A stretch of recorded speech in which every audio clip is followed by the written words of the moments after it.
Bueno, comienza otro videotutorial. En este caso vamos a hablar de los paisajes vegetales de España. Vamos a utilizar para ello una presentación del profesor Isaac Buzo Sánchez.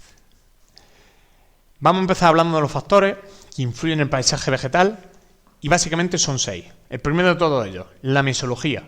Estamos hablando del medio y dentro del medio lo que más destaca son el clima, con las condiciones que nos impone, que va a ser el factor por excelencia, el relieve, que puede modificar bastante las condiciones del clima, y la presencia de agua continua. En este caso hablaremos de la presencia de ríos o lagos que van a provocar la aparición de otro tipo de paisajes vegetales.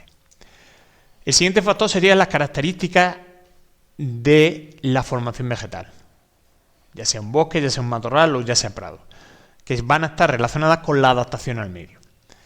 El siguiente factor va a ser las características específicas de cada especie vegetal. En este caso pues hablaremos del haya, el pino, el roble o de un arbusto.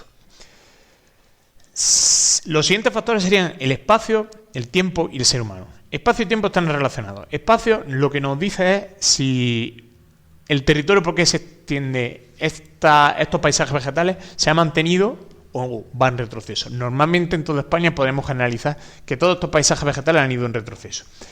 El tiempo es la evolución de estos paisajes vegetales. En general se distingue un estado climático cuando la vegetación está en su máximo potencial y un estado rexistásico cuando la vegetación está en su forma más degradada. Por último habría que hablar del ser humano y el factor disruptivo que tienen los paisajes vegetales y el factor de alteración que conlleva eso. Una vez explicados estos factores, vamos a hablar de las regiones biogeográficas.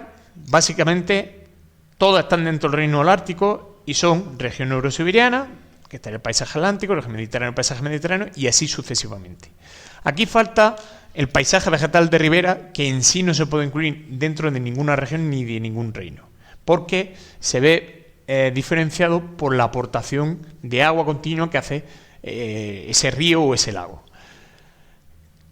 ¿Qué es el paisaje vegetal de ribera? Pues es la vegetación que se encuentra cerca de un río o lago, que normalmente vamos a hablar de chopos, olmos, álamos, sauces, vegetación que necesita agua de forma continua y que incluso muchas veces tienen sus raíces dentro del agua y que puede degradarse en matorrales, donde aparezca, por ejemplo, la madreselva o especies de zarzamora, y que muchas veces se ha visto afectada por el hecho de que el ser humano tala estas zonas para acceder de una forma más fácil al agua.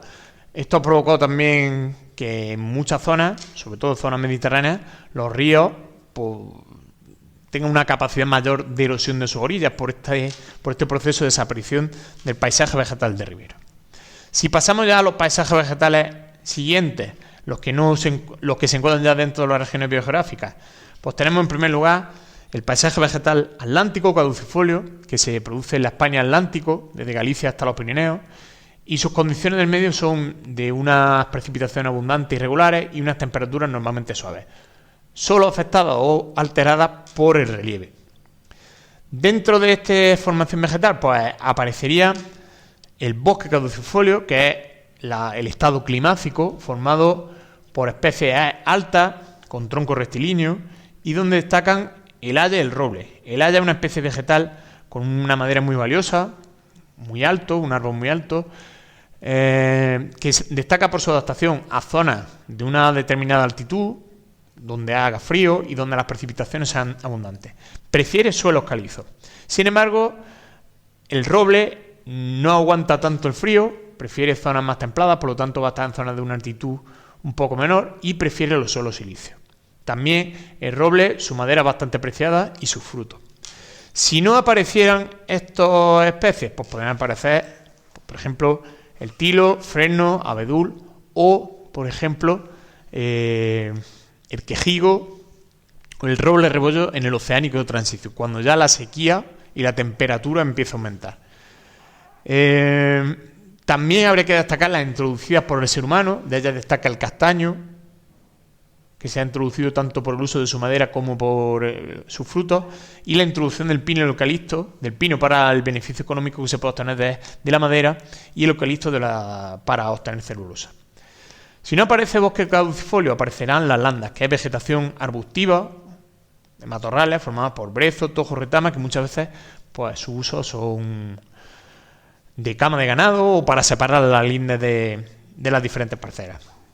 En siguiente lugar aparecerían los prados, que son grandes extensiones de vegetación herbácea favorecidas por el ser humano para el pastoreo. Si hablamos del espacio y el tiempo de esta zona, su evolución es regresiva y el espacio se está viendo disminuido.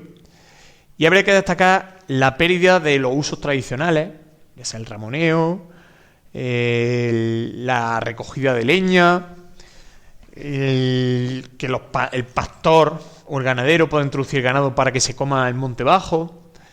Todo eso ha provocado pues, que estas zonas sean más propicias para los incendios. Eso se ha visto además favorecido por la introducción de pino y eucalipto, que son especies que tienen una gran facilidad para quemarse. Aquí vemos las diferentes especies, fotos de las diferentes especies, y pasamos a la región mediterránea. La región mediterránea se caracteriza por un medio con un clima con precipitaciones escasas, irregulares, torrenciales, con una acusada sequía en verano, que va a marcar muchísimo la vegetación, y con una amplitud térmica que puede ser bastante alta. Esto hace que la formación vegetal que predomine se le llame bosque perennifolio, un bosque que no pierde las hojas, y en el que destacan especies con corteza gruesa, con adaptaciones para no perder agua, pues ya sea por ejemplo con la abundancia de aceites esenciales en su organismo para evitar que esa pérdida, con hojas pequeñas y duras, con copas globulares para proyectar sombra. Dentro de esta formación vegetal destacarían la encina y el alcornoque. La encina normalmente prefiere suelos calizos y el alcornoque suelos silíceos. También destaca que el alcornoque no soporta tan bien el calor y prefiere más la humedad. Por lo tanto, nos lo va a encontrar normalmente en zonas de una cierta altitud. Si no aparece el bosque perennifolio, aparecerá el matorral, maquia, formado por brezo, jara, retama, aparece en zonas silíceas. La garriga, formada por romero, tomillo, aparece en zonas calizas. Y normalmente un matorral más disperso, más raro, no cubre también la superficie. Y aparecería también un tipo de matorral llamado estepa que está adaptado al Mediterráneo subdesértico. O sea, con zonas de muchísima aridez, donde destacarían especies como el tomillo, el palmito o el esparto. Aquí vemos la encina, el alcornoque. No hay que olvidar que existe un paisaje vegetal que es una adecuación perfecta entre el ser humano y la naturaleza, que es la dehesa, que tiene una función agrosilvopastoral, o sea, se puede utilizar para cultivar, se puede utilizar para obtener beneficio del bosque, bellota, corcho, y también para el ganado. Por ejemplo, el cerdo ibérico, la vaca, la oveja. ¿Qué le ha pasado en general a estas zonas? Pues el espacio cada vez va a menos por la influencia del ser humano, su evolución es regresiva y el ser humano, como en el paisaje vegetal atlántico, pues la pérdida de usos tradicionales, la construcción turística, las urbanizaciones masivas están provocando que este paisaje vegetal se vea seriamente amenazado.